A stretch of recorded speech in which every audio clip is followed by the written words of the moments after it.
Hello there. You are with Life and Law right now, guys, if you're seeing this. And I am Eugene Cisco. I am an attorney talking about all things life and all things law. And I'm waiting on Anna, as you know. I hate to keep saying this, but a lot of people scrolling through for the first time. I'm visually impaired, so I require someone to help me moderate, and Anna is going to help me moderate. Today we're going to talk about weight loss. Interesting topic. Share a little bit about myself, and then Anna, my daughter, moderator. We both have little different journeys, but amazing accomplishments. We're going to talk about how we did. This is not a medical show. I'm an attorney. I'm also a mental health professional, just as Anna is. So I've had an occasion to actually experience dramatic weight loss and the struggles that are inherent in that. I've also helped other people with those issues. And Anna herself has a totally different way of approaching it. I never really had a problem with weight. When I was growing up, we were too poor. I didn't eat a lot of junk. When I was little, very poor, didn't have any junk around the house. We didn't drink soda. Mother made Kool-Aid. And I didn't eat a lot. Didn't have a lot to eat. We were raised on food stamps back then, and there wasn't much to go around. Beans, potatoes, the regular old staple hillbilly diet, things that you get out of a garden.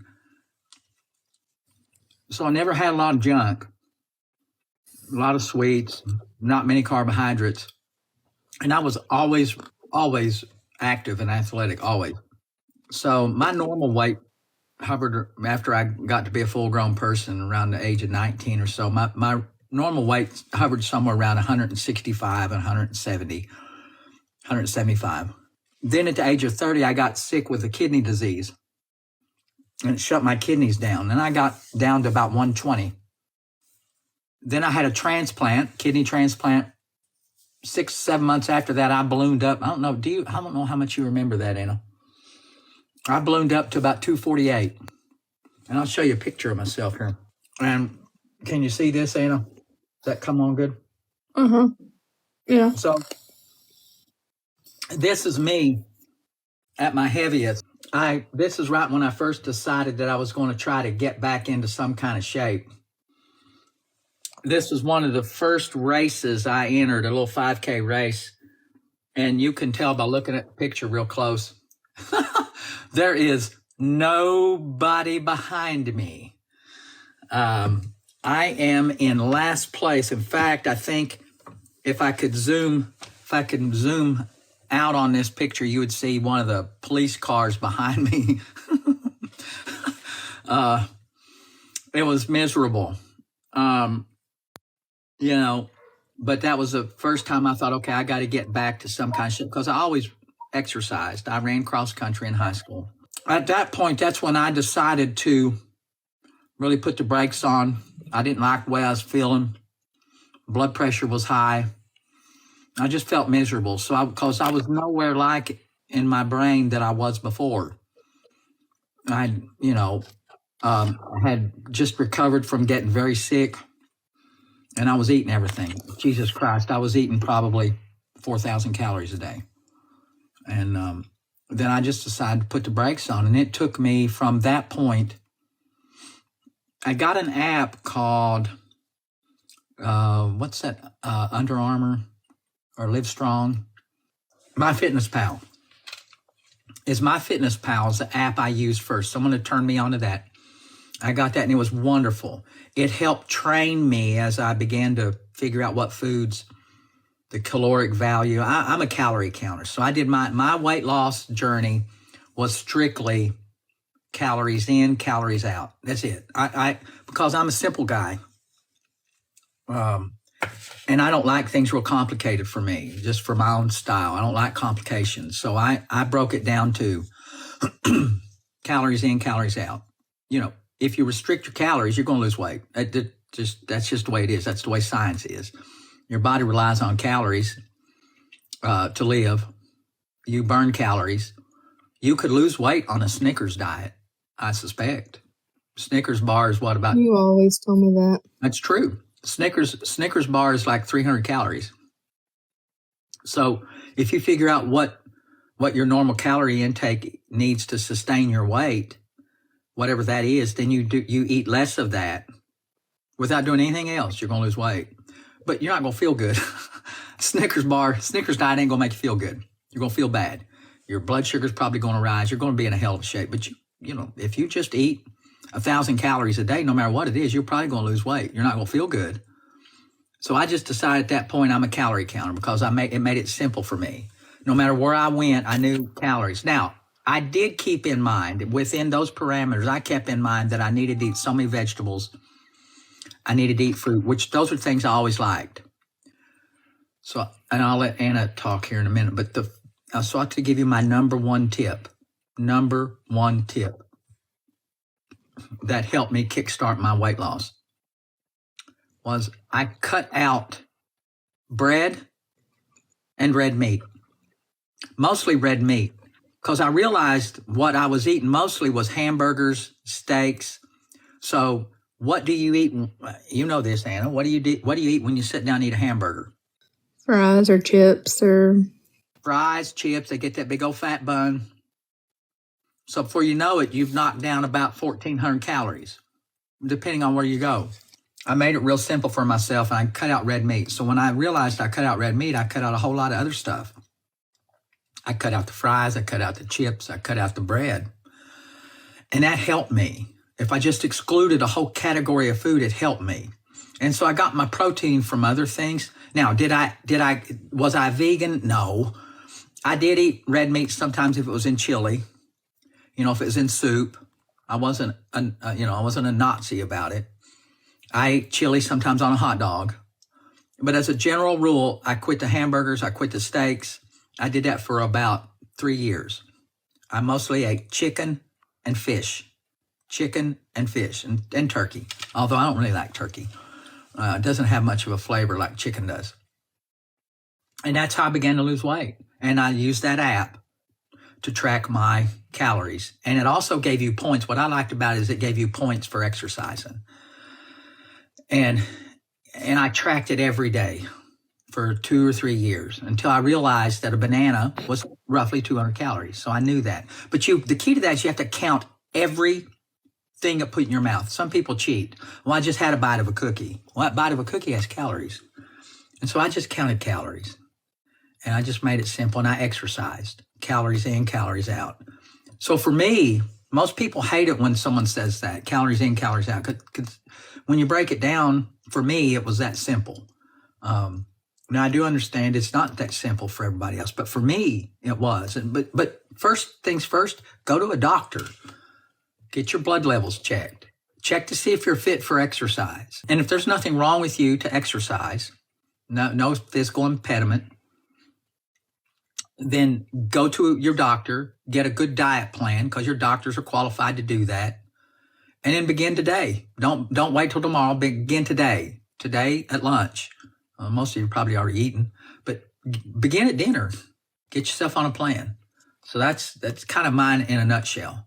So Anna, I'm going to give you the stage. So this is Anna. Anna has a different kind of, a more modern weight loss approach. And I will say to anybody, just like recovery, and I hate to say them in a parallel, but when you begin any kind of new habit and you get rid of an old one, whether it's substance addiction, whether it's anything else, because Anna runs a substance abuse clinic, and it's all the same thing.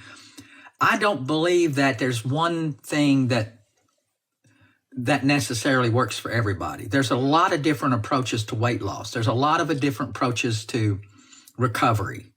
Whatever works best for you is the thing you need to do. For me, calories in, calories out. For Anna, so Anna, you take the floor and talk while I just sit here, and I'll show your pictures. I think I've always been some type of overweight. From what I remember. That is true. I think I quit matching my classmates after about like the 5th grade. Probably about the 3rd grade. I would probably say 4th or 5th because okay. All right. A lot of my friends, they were hitting growth spurts early. I never grew. And whenever they grew, they thinned out. And when I grew, I didn't thin out. But anyway, and I played sport. Well, I was active. You were. And that's the thing about So I tell people this all the time, and that's a good point. You were active. So there are healthy, overweight people. You just have to look at the NFL. Those dudes are massive, and they're some of the better conditioned people on the planet, but they're huge. Big Man said I used the MyFitness app.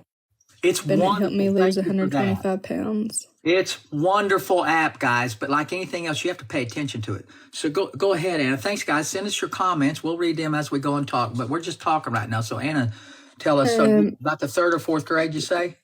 Yeah, but so, I was active. I played soccer since about 6 or 7 years old up through high school. But you played basketball through my high school. I had done, Weight Watchers with my mother on and off since the 6th grade. She had to get doctor approval for me to do Weight Watchers with her. Well, it was probably about 7th grade. I don't think it was 6th grade. And, I would do okay with that, but I couldn't do much on my own. And then I got to college where, obviously I didn't play collegiate sports because I wasn't that good. I was decent to sit the bench for a high school team, but wasn't good enough to go, to play for college. So I didn't do anything. You got older and you stopped burning calories out. That declined significantly. Yeah. I mean, I went to the Y occasionally. I would do group fitness classes, but it wasn't a everyday thing like when I had a soccer season going on. But then the beginning of 2019, or actually I think it was the summer of 2018, that's when the thought of weight loss surgery entered my head. I'm going to throw this picture up and show. Well, that picture is from January of 2019, right for my 25th birthday. So that's right when you had started beginning looking at weight loss, right? Well, I had started I had thought about researching 6 months prior to that picture. But that is roughly my biggest. That was at 376. So this is Anna at 376. Actually, probably a little bit heavier because... probably a little bit bigger because I was...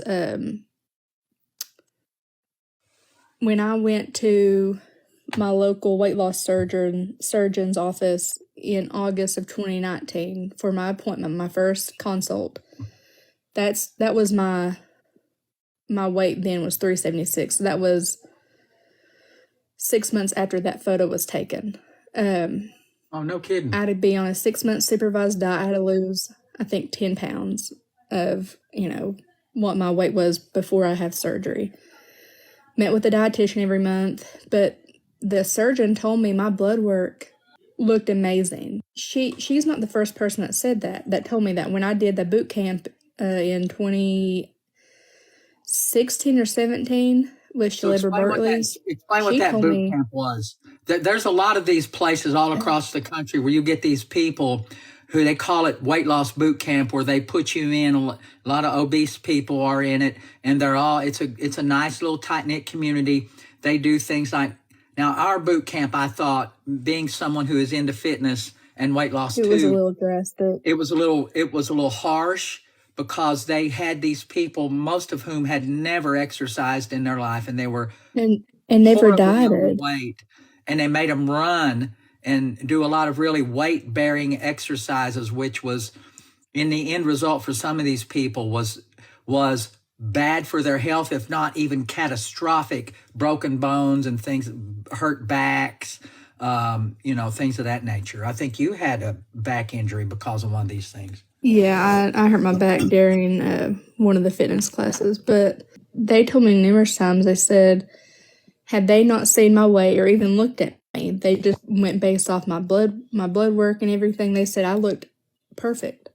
Like, even when I did that boot camp, when you apply to go to that boot camp, they really want health problems. That way, when you lose the weight, your health problems disappear, so that way they can say, oh, look what we did. We helped her get off her blood pressure medicine. We helped Uh-huh. her do this. So they knew when they took me, they only took me because they took my sister the year prior. So they thought, okay, well, we'll go ahead and take her. Now, Allie had a real successful. So they knew that Allie had a real successful thing with the boot camp, right? She got down probably slimmer than she had been in college. I quit mine just because not the nurse practitioner. I didn't quit because of her. I quit because the people who ran the fitness classes. Yeah, it was I just thought it was bad. I felt horrible. It was bad. I would have never done what they did. At least, you break someone in, because again, some of these individuals like yourself, Anna, because you were active though. You knew what running was like. You know some of the people in those groups they probably hadn't run 100 yards total in 10 years. August of 2019, I walked into my consult. They lay it all out there for me, tell me I was leaning toward one surgery, which was the gastric sleeve. So I ended up having the full gastric bypass, where they take a portion of your stomach and reroute your intestines and stuff like that. Whereas the sleeve, which is what I originally wanted, they just cut out a portion of your stomach and sew it smaller. That's what I wanted because I thought it was less. Obviously there's much less to the surgery than what a full gastric bypass requires. But my surgeon recommended, with your size, your age, look into the gastric bypass. Obviously she's a surgeon. She will do whatever I want at the end of the day. But she told me, because I had only researched the sleeve, because I was like, I don't want to have potentially more health problems that the gastric bypass comes with, And I remember even talking to you, that was the one I was leaning toward, because as a father, I just thought it was less invasive, and I just looked at it as something that would help you get a kickstart to weight loss, and it just seemed to me something that you could, reverse if you needed to or whatever. So it just seemed to me, I think when we discussed it, that was one I was leaning toward maybe.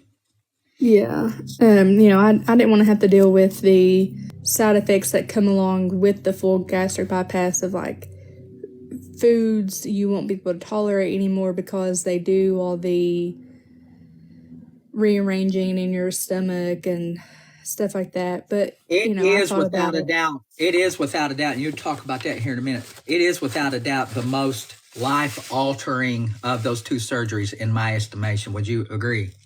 Yeah. Which I don't regret it at all. But I had 6 months to think about it. Figure out which one I wanted to do.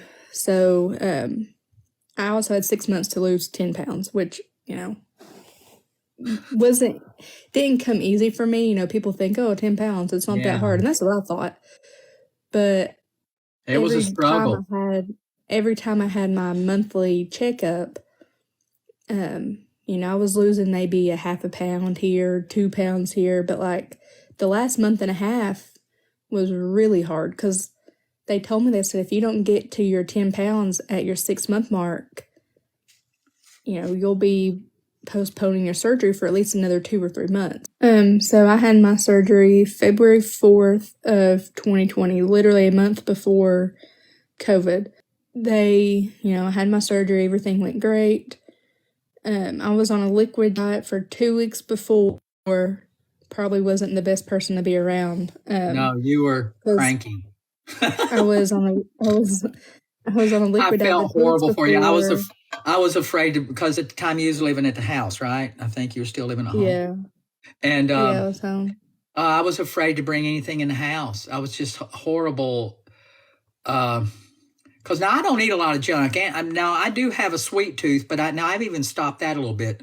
But I was afraid to bring anything that would make you want to eat. It was, I felt horrible when you were in that position. So it was a 2 week liquid diet before, and then a 2-week liquid diet after. So roughly a full month of being on nothing but soups, Jello, popsicles, and that was it. A couple days before, it had to be clear liquids, so I couldn't do any type of colored popsicles, colored Jello, nothing like that. But obviously, the weight didn't really. I don't remember. I probably didn't. Well, I know my first week post-op visit, I think I was already down 15 pounds, but 15 pounds you couldn't really notice. I was just shocked that it had just been a week and had already lost that much. But and in all of the supplements, you had to take a shitload of supplements. Yeah. I still take quite a bit of vitamins daily. The protein is still an issue for me. I can never get my full amount of protein because I can't eat a lot, so I don't necessarily get my protein from your traditional meat. I do protein shakes. I do protein powders, and stuff to mix in like soups. And protein's important for your body and your muscles. I mean, you got to have it, or you won't be able to stand upright. I mean, it's good for you need it for every part of your body. You need protein. I ended up losing some hair, which I have hair to lose, so my hairdresser was actually really happy about that. Yeah, you really thick hair. She made a comment 2 weeks ago when I got my hair done. She said, "Annie, your hair is thickening back up." Fast forward to present day, I am down 176 pounds. So again, here we're looking at Anna right here. This is right before, I think you were saying, what, about a week or so before you decided? A month or so before? That was about 6 months before I decided to do the surgery. Here she is about 6 months before. And just as a reminder, let me go back. And the picture you're about to show was... Now here she is roughly, this is what she looks like now. This was March of 2023. So 3 years later. 3 years later, there she is now. So if you look at the differences, it's unbelievable when you look at these. Let me see if I can do that again. The other way, swap the other way. Right there to there is unbelievable, the differences. When I pick the pictures, I had to stay on theme and stay with Mickey. Yeah. When after I picked my before picture, I had to stick with the Disney theme for my after picture. And it's just like when you were at your heaviest, it had to be. I mean, I don't want to put words in your mouth, but damn, it had to be. Hard. It had to be hard to move and get around and do things. It was hard, but obviously at the time that was normal. So which I still didn't really let it get in my way. If I wanted to go do a workout class, I still went. I mean... Yeah, I gotta say, your attitude, being large, was quite good. I always felt bad, like when we bought that car. So we bought that Kia for you, the first one, the Sportage. You could barely fit in that thing. Yeah. And I always hated it. When you were in it, I always ask you, got enough room? And then after you lost weight, it's that probably to me on an everyday basis, getting in and out of your car, it's got to be one of the things I know I don't want to put words in your mouth, but what is the one thing? What is the one thing that you notice that you're able to do now that you say, oh my God, this is such a relief? Honestly, playing with my niece and nephews, I remember when I had my first, my consult, my initial consult, they always ask, what brings you in? Why do you want to do this? They kind of want to know where your head's at. And even in the whole workup of everything, I had to do a psych consult. They want to make sure that you have the support, that you're in the right headspace and all that junk. So wait a minute, let me ask. So, because I know this, a lot of people go through these, and they do this with plastic surgery. By the way, I've got a master's degree in counseling. I've talked to many people about a lot of issues. So a lot of people think that when they go through some kind of change like that, a procedural, whether it's cosmetic surgery, whether it's dramatic weight loss surgery, the doctors want to understand, they want to try to get your head, the patient, wrapped around the thought that, if you do it to make you a better person, if you do it thinking you're automatically going to get friends, if you do it because of any other reason other than you just want to feel better, you're going to be disappointed, because it won't make you have friends. It won't make you a better person, I don't think. Deep down, I think you are who you are.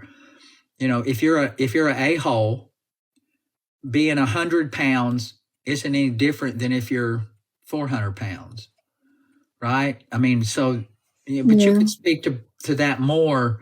Like, so is that kind of because I wasn't in the room when they were asking all these questions. I think you had to take a psychological test, right? Yeah, I took some type of inventory psych test, and I spoke with a psychiatrist too. But obviously, aside from just being, like, not necessarily healthier, because, my body, like the inside of my body was healthy. It was just my outside. So other than just trimming down the weight to avoid future health problems, I just wanted to be able to play with my nieces and nephews. I wanted to move better. Let me see. You were just tired that you couldn't play and participate and do the things that you believed were normal part of life. Yeah, and I just kind of wanted to enjoy it more. And here's where I was. So I was still. This is after my transplant. So that was in 98. That was in 98. So let me zoom in on this a little bit and see. So this is Anna. That's Anna as a little baby. It's one of my favorite pictures, by the way. And there I am. So I was working at the college. I just had my transplant. No, you're in law school. Was I in law school? Oh, yeah. Yeah. Keep forgetting. Yeah, I was in law school. I guess that's why I had the tie on. So my hair was long. My hair was really thick because I was on prednisone at that time. And you notice, I had a gut. As they say, I kind of had that Dunlap disease. My belly kind of Dunlapped over my belt buckle. And there's Anna, waving hi. Probably your mother taking a picture. So there I was. That's, I guess, what Anna remembers me when she was little. Just because you're big doesn't necessarily mean you're out of shape. You weren't, but it would have just been, as you probably rightfully know, it would have just been a matter of time. Your body isn't designed to carry a lot of extra weight. Sooner or later, your knees, your ankles, your hips are going to wear out. And then you do slow down as you get older. And then your heart doesn't begin to get the exercise it needs. Your lungs don't get the exercise they need.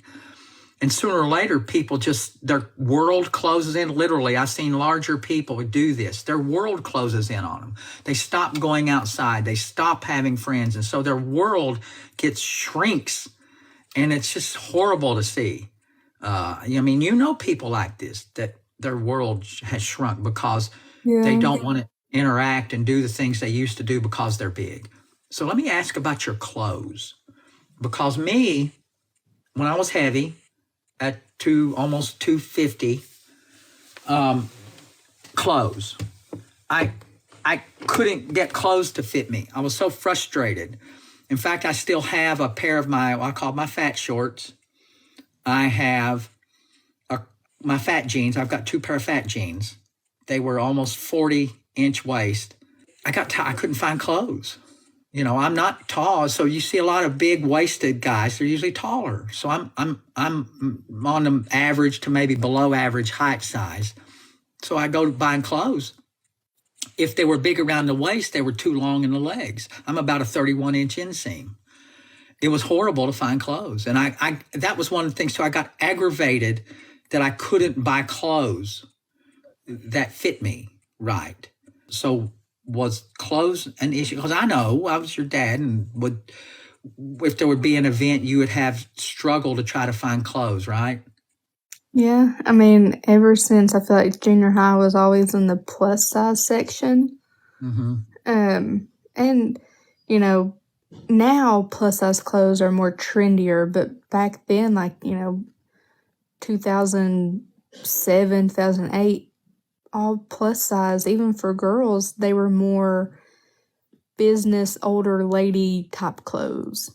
And that's not something a 13, 14-year-old wants to wear to school. Like, so it was really tough for me to find clothes. And I never like, and that's probably why, I mean, I like shopping a little bit better today, but like, I've never liked shopping, I think, because I was always bigger. So during all this process, and maybe as a parent, if you're out there, you're scrolling through, you got kids. So there's a lot of things you do that you're not sure that are right or correct, but you still do it. My philosophy as a parent is I'm always going to say something if I believe it's in their best interest, whether it's solicited or not, because I believe that's my job as a parent, to call out something and try to fix it and try to help, not in a mean way, but I was always asking you and trying to encourage you about your weight, right? Yeah, which I think did the adverse reaction to me. Probably. I stepped up and I didn't like it, so. But and that's probably true. But so, and I had this conversation before with people, but I never nagged you. I don't think I ever got to where I nagged. I was always trying to support and encourage you in my own way. And I don't believe it was nagging. Maybe it was. But so my perspective is, if I don't say anything as a parent, if you don't say anything and you see that there might be a problem and you say nothing, and then something bad happens, as a parent, you're going to say, I wish I'd have said something. I wish I would have done something. I wish I'd have tried to intervene. You're always going to think that. You'll think that anyway, even if you do intervene. Because if you do intervene, you're going to say, I didn't do enough. So I always err on the side of intervening and trying to support and encourage, and if possible, push to try to help someone that's struggling. Give two things that I did that you did. I don't know if you liked them or not, but two things that I tried to encourage. Putting me on Weight Watchers with Mom. Did I offer you and money? trying Did I to offer you money for pounds lost? Yeah, I think a couple times maybe. Yeah, I tried that a couple times. I tried everything to motivate you to do it. Encourage you to exercise, participate. That's why I always wanted you to play sports. Figured that might kickstart you. My thing is, I just think I was just too stubborn, and I think I got that from you. Your mother's way more stubborn than I am. Well, it's just all the times that you or Mom brought up my issue, it made me react the opposite way. Probably. It didn't make me want to do it anymore, even though I knew I needed to. So if we're being truthful, had I not said anything, there would have, honestly, do you think there would have been any change at all? Because there were certainly periods of times when I said nothing.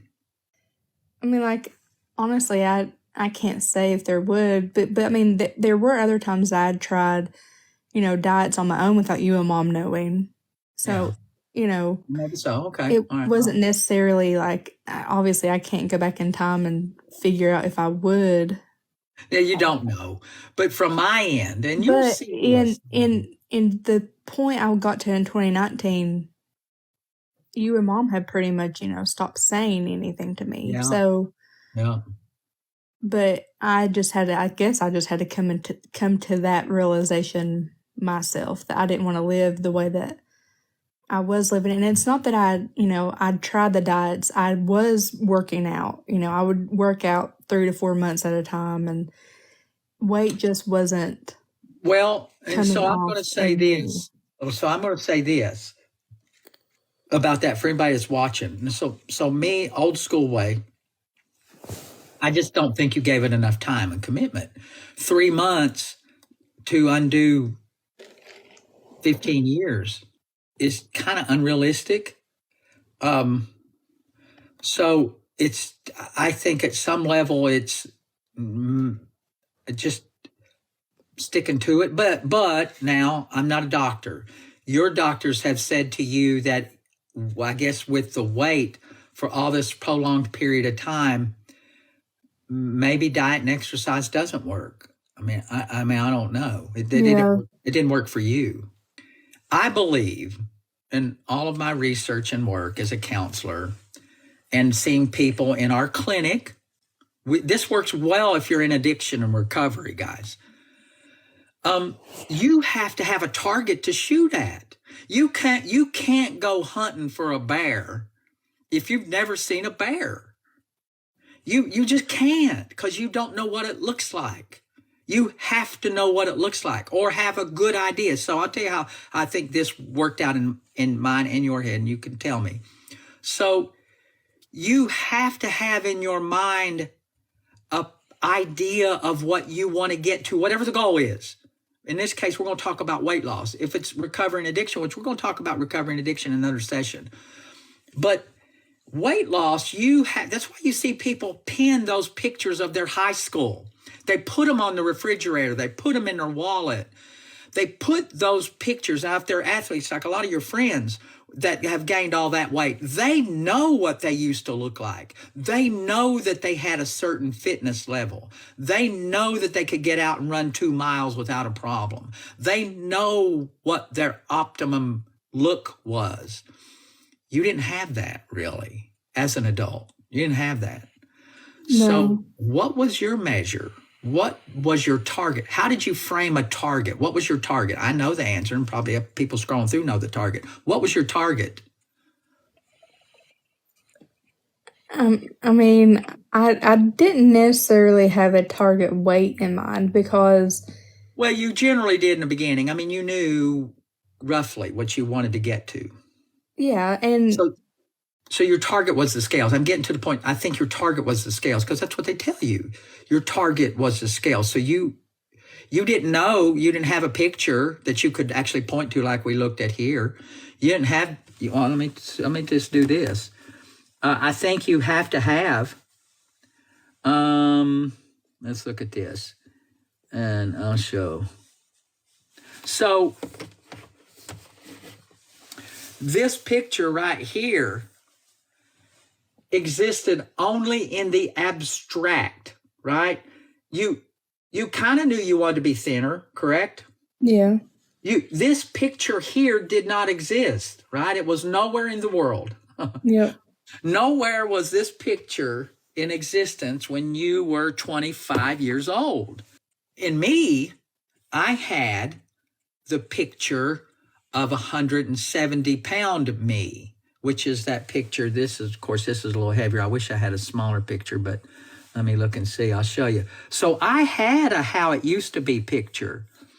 And this was probably, if this is the closest, I don't have time to look, but this is kind of about 30 pounds heavier than what I used to be. So when I look at myself as a 25-year-old, it's not this picture, but it's about 30 pounds shy of this, 30 to 40 pounds. But I did have that. I was not heavy until when I had my first transplant in 91. So I had a built-in target. If I was bear hunting, I knew what that bear looked like. Most people, and I'll say a little bit about recovery, and you know this, and in our clinic, the earlier you start using drugs, the less likely you are to have that how I used to be when I was sober picture. They don't have it. We've seen people, Anna, right, as young as 13, started using drugs at 13. By the time they're 25, they have no idea what they used to be like before drugs. They have no idea. So when they start to get sober, they have no how it used to be picture in their head. It's a concept that they can't relate to. So in your mind, your target was the scales, I think. Yeah. If you break it down, it was the scales. And then soon it became clothes. Like, oh, I can buy this now. Your target. I want to get down to this size, right? I don't know, but I'm guessing you had a size in mind that you wanted to get to, maybe? Yeah. When I bought my first large t-shirt, like I can't even tell you, I might have been a large in like 7th or 8th grade, but for the most part, when I entered high school and as a freshman, I was an extra large. And then by the time I was a senior, I was probably 2X. Then college, I wore 3Xs for comfortableness. But I could have fit into a 2X, but 3X was just more roomy. So I don't think I approached it with you or your mother did. So what said in your head, I think I need to do surgery? I don't know. I mean, I just kind of got tired and I didn't want to do another diet. I thought about doing another boot camp, but I really didn't want to put myself through the mental stress. And I figured they wouldn't take me anyway because I quit. Boot camp dropout. Yeah, I quit at the halfway mark. But, I mean, I just kind of got tired and, it just started with me. I think we were in Daytona vacationing with Elizabeth. EJ Carter was like, shoot, he was 3 years old, not even 3 yet, so 2. While you're talking.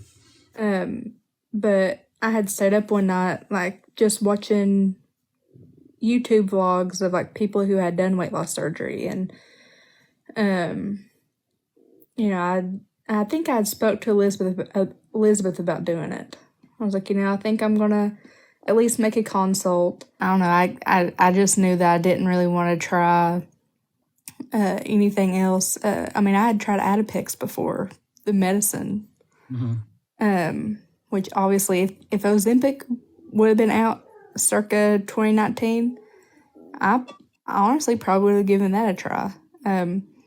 Because I know it works for a lot of people. Now, we don't endorse that. I mean, it's not something I do. No. I mean, I know someone personally who was, well, I guess I know multiple people who was on it, but one person that always go to a doctor, guys. Go to a doctor if you're thinking about the shots or any of those weight loss pills or drugs or medicine like that. Go to a doctor. Of course, you have to get a doctor prescribe it, but there's people that find ways to get stuff on their own.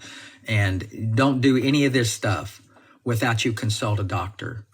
But I didn't even tell you and Mom until after my consult. Like, I didn't tell you all where I was going. I was nervous for you. I was worried, But, I mean, I had my consult, and that's when I decided to talk to you all about it. Because I was like, because at that point, I was like, I just wanted to know what the work I had to be put in. You did exactly what you should have done. You gathered information. People out here, listen, whenever you do something and you want to change your life, it first starts with the idea and the notion. Then you have to gather your tools, your skill set, and see if you need a supplement for anything to accomplish your goal. Then you've got to do your own research. Do your own research. Don't just Google it. Talk to people who've actually done what you're going to do. Talk to them. Go to a professional. We talked about some of the changes, being able to buy clothes, being able to sit comfortably in space. But what about your friendships? How has your weight loss changed your friendships? Because you hear, this is the myth. So we're going to talk about number one myth. I have heard this. Your mother believes this happened to your brother. I don't believe that.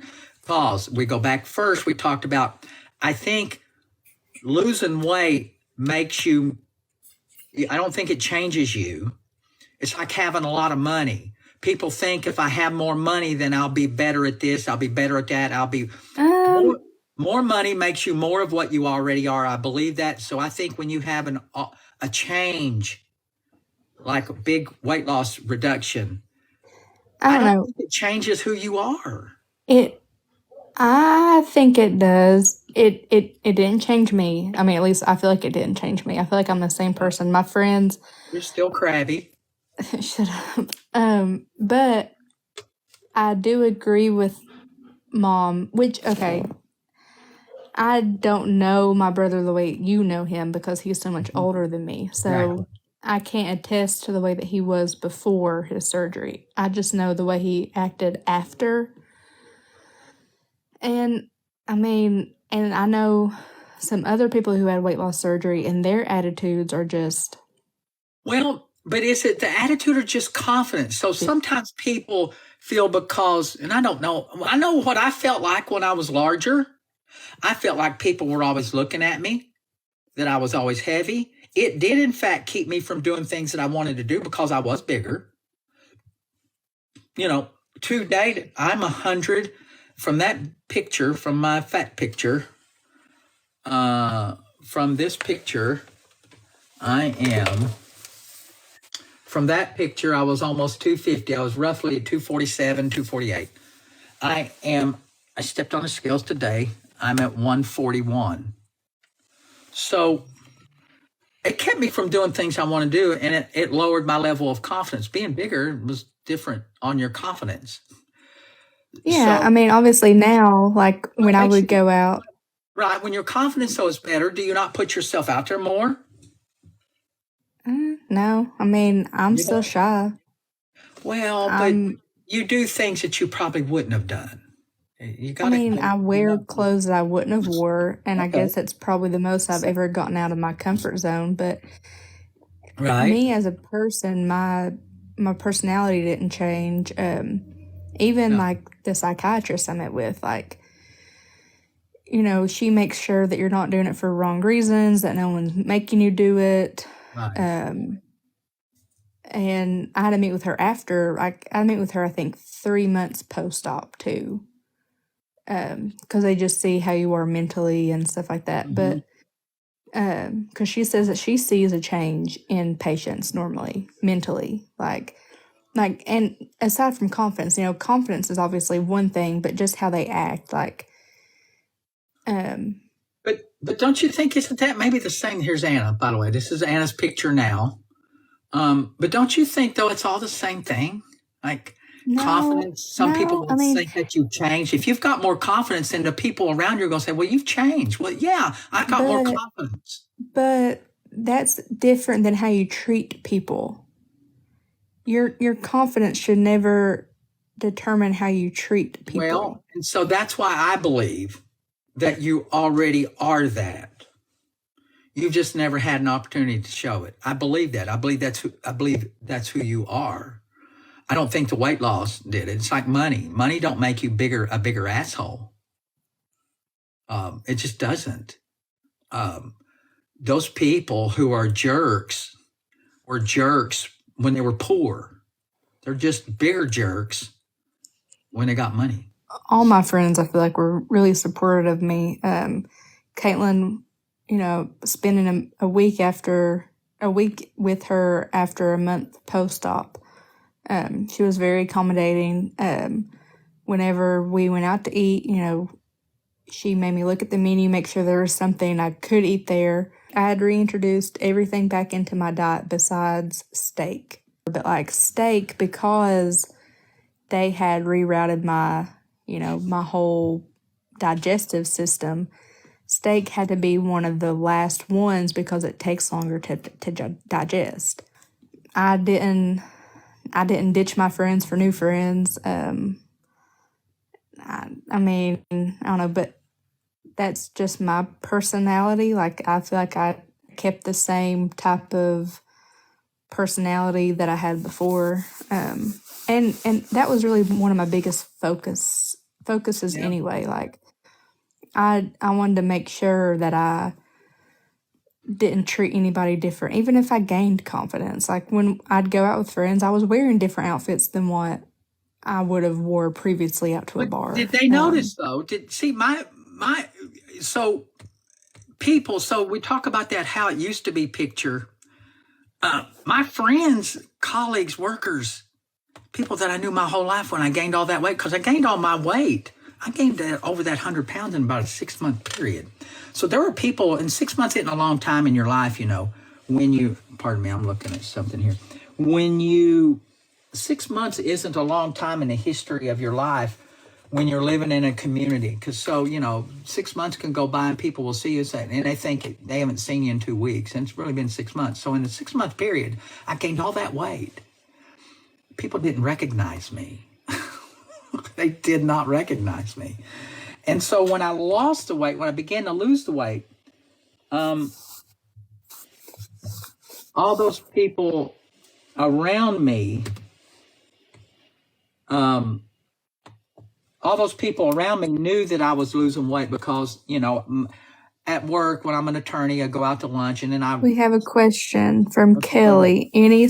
Any suggestion on what foods leave you with the feeling of being full without bread? There you go, Bob. That's a good question for you. Thank you, Kelly. Thank you for that. We like the questions. Go ahead, Anna. Honestly, any protein. So if you're not having bread, because bread is not good for people with weight loss surgery, correct? Right. Because it takes up space and you need that space for good nutritional value foods, correct? Right, but I mean, I don't know if she's just asking in general or if she's had a weight loss surgery because I can't. I think that's a general question. So she was asking that about your diet. So you would say to her, if you had to pick one food to eat that was nutritionally valuable to you and took up space in your stomach, what would that be? I would say any type of protein. Like, I like peanut butter.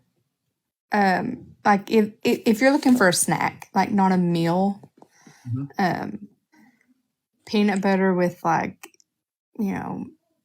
I'm not necessarily a fan of celery because it's nothing but water, but so there's really no nutritional value there. But if it's a snack, I really like peanut butter and celery or peanut butter and rice cakes.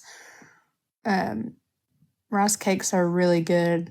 So like if I eat something after I work out, it's normally a protein shake and then peanut butter. But I don't know. I don't know. I feel like that's just really hard for me to speak on because anything I eat, I get full and I stay full for a while. So. But the thing is, though, when you get hungry, I think you need to be mindful. And I'm not a doctor, but because your stomach is smaller and because everything you put in your mouth ought to be valuable, you really need to be cognizant of when you are hungry to choose good foods that will stick with you and give you some value, right? Yeah. So you have your list of go-to foods, those 3 go-to foods that will keep you from being hungry and sustain you when you eat them for a period of time. If you're not, I'm talking about something that's not a meal. Well, peanut butter and rice cakes, like I'm putting that in one little snack. Okay. Like peanut butter on your rice cake. I do pepperoni and the Baby Bell cheeses. I mean, protein shakes are easy, and I get full off of one, and I'm full for at least 2 to 3 hours. So protein with me, I have a little different, unique. I've had a kidney transplant, so I do need protein. We all need protein in our diet, but if I get too much protein, it can be a drag on the kidney that I have, which is only working at about 40% right now. So I have to really run a fine balance. Now I can intake all the liquid. I'm different than you because your stomach is restricted. I don't drink enough is my big problem. Sometimes I've got to hydrate my kidney, particularly when I run. If you can remember, all the times I've really gotten in trouble with my kidneys because I'm not hydrated. Mm-hmm. I continue to go out and run, particularly in the summertime. It's hard for me to take in the kind of liquid and fluids that I need to. Average person should take in a gallon of liquid. See, and liquid is hard for me because I can't. Yes. I have to get at least. They want me to aim, I think, like 70 to 80 ounces. How do you do that? Of water. I start in the morning before I even eat. Oh, okay. But the Stanley cups I like. I don't like the 40 ounces too big for me to carry, so I like the 30 ounce. But okay. I know I can have about 4 or 5 of those. Mm-hmm. And, well, my goal is usually at least 3 or 4. All right. And like 3 or 4 a day, and I'm good. I don't have to. So you have to really, again, like your food, you have to be really careful about the liquid that goes in your body. Because if you drink water a lot of times, and you do drink water, I guess, but it keeps you in a way from, if you drink it a lot, like immediately before your meal, then you can't eat, right? Yeah, so I have to make sure, like, and I've been really focusing on my water intake because I've been feeling dehydrated since I've been working out again. But I'll drink at least one of my full cups before I eat breakfast. But I won't eat until like 30 minutes after. So you said something about now, and this is something we have in common, working out. So it is important, I believe. So your stomach, so let's talk a little bit about aftercare. We're doing a little bit of that now, but statistically, with any diet, I don't care if it's like me, old school diet, or if it's like you, Anna, where you've had surgically assisted weight loss surgery or treatment therapy. It's the aftercare, exercise. Your doctors, I'm sure, have told you exercise is vital. So I know even like for me, exercise is part of my weight loss regimen.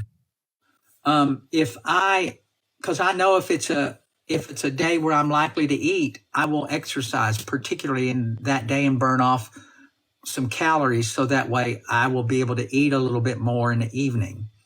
That's the way I use my exercise sometimes, not just to keep me fit, but as a weight control measure, because it works. You know, if you work out, you don't feel like eating. I don't. That's the last thing I want to do. Now I'll drink, but that's the last thing I want to do after I work out real vigorously, sit down and eat. I don't feel like it. So it is an appetite suppressant for me. Let's wrap this up a little bit, Anna. So after the aftercare, so exercise, is your doctors telling you that's an important part of it or not? I don't want to presume that. They want me to work out, and my water and my protein. Like, those are my 3 big things. And then I also have an iron issue, so I need to take iron supplements. That's not necessarily for everybody. So moving forward, your life, you all now you have in your mind and also in pictures. So I'm going to go up to these pictures. What you've done though now. So what you've done now though is have created what you know in your brain. You know this now. You have how it used to be pictured. This right now, even though this is your how it is now picture, 10 years from now, if you slack off and you gain 50 pounds, this is the picture that you're going to have in your brain, right? Yep. This is the picture of me that I know how I was and how I can get back to and you have that you don't want to get back to, right?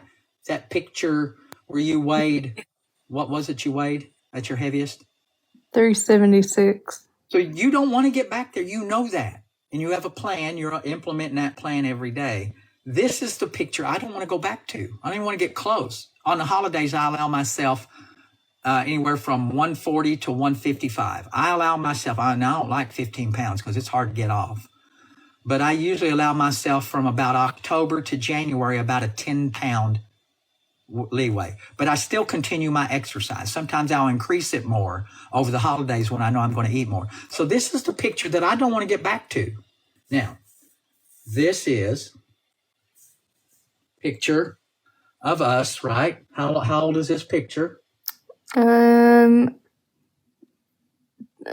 years old almost in April. Yeah. So I'm roughly the same. I roughly weigh the same weight as I weighed then. So this is both of us together. Are you roughly the same weight?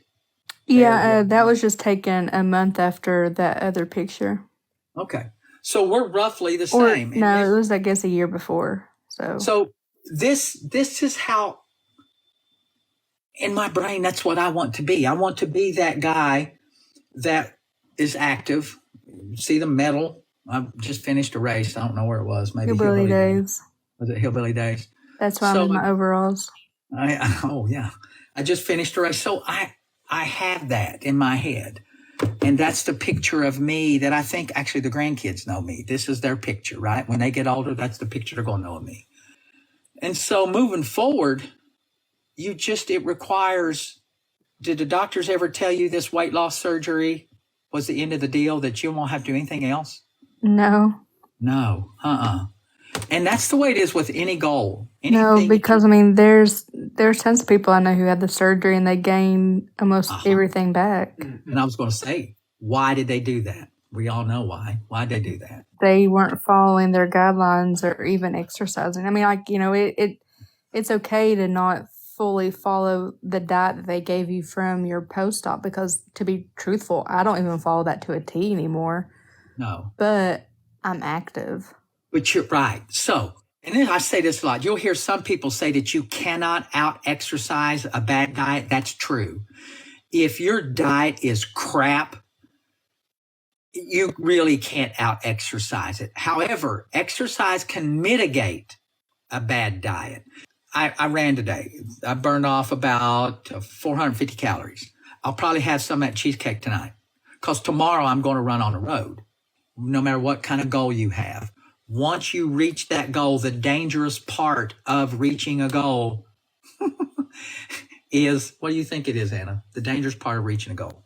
Of reaching it and then relapsing. The dangerous part of reaching a goal is reaching a goal, right? You have to train yourself in your mind that, you've reached it. I always tell people, once you have a goal, take a breath, enjoy it, immediately fix another goal. So if it's weight loss, it's maintaining, right? Maintain. Yeah, I've maintained my weight for right at 2 years. So I would say another 3 years or so, in 5 years. I want to get down another 12 pounds. Like that's my next goal. Like I've maintained my weight. I'm not gained. I've not lost anything. So, and that's a good goal. It's not dangerous. I'm sure you've consulted with your doctor, and that's another 12 pounds is safe for you to lose. But you maintain it. When you have a goal, you have to maintain it, but set another goal, or you will go backwards. I promise you, unless you set another goal. And the goal can be maintained. Give yourself that 5 pound, if it's weight loss, give yourself that 5 pound leeway, but nothing more. So every day you do something, even though you don't feel like it, do half. Just keep your routine, right? You have a routine. Post-op, you have some kind of a routine, right? Yeah. And I will give you, and you probably know this, I know it for myself. The more successful I am at keeping my routine, consistency, the more consistent I am with my routine, the higher the likelihood of success in my goal is. If I'm not consistent in my routine, I will not be successful in reaching my goal. You have to be consistent. Your diet, your regimen, whatever it is, if you don't attend to it every day, if it's your sobriety, every day has to be on your mind. Anna, this was cool. Oh, I don't know if I showed this. Did I show this? I don't know did I show this one? No, you and Allie. There I am. It's me and Allie. Your hair was longer. Yeah, I had long hair, really long. So, yeah, same picture. I wanted to show that. That's Allie. So I don't have one of Elizabeth. If she's on here, she's going to be mad. So do you have anything else to add that would be important? So let's leave them with, if they do one thing in their weight loss journey, what would you say that they do? One thing. If they didn't do anything else, what would one thing they can do to make a difference? I don't know, just do some type of activity. Like, it doesn't have to be strenuous, like walking. So exercise doesn't mean you got to sweat your ass off. No. Exercise just means move. Just something to get your heart rate up a little bit. Right. If you've never moved, then moving burns calories. So I'm the calorie in, calorie out guy. So that works, right? If you've never moved before and you all of a sudden decide to move and you burn 300 calories in a day, there's so many apps out there on your watch and in your phone can tell you how many calories you've burned. I think 2,000 what is it, 3,200 calories is a pound. I used to know that off the top of my head. It's something like that. Yeah, so you burn 3,000 calories in the course of a week. That's a pound. If you do nothing else, and if you don't change your diet, that means you don't eat a little more, don't eat a little less. If you do nothing else but burn 3,000 calories in a week, you'll lose a pound. You do that every day, every week. At the end of a month, you've lost 4 pounds by doing nothing other than moving. Get your heart rate up. Go to the doctor first. So moving, you're saying if you're doing nothing else, move. I say correct. Exercise, and also as a bonus, you lose twice as much weight if you restrict your calories. Go to your doctor, figure out what your dietary needs are, and calories. Calories to me is the key. That's the way I've been able to do mine, and I'm always mindful of it. This is Life and Law. As we always say, whenever life and law collide in your world, what do they need to do, Anna? Give you a holler. Give me a holler, as we say in the 606.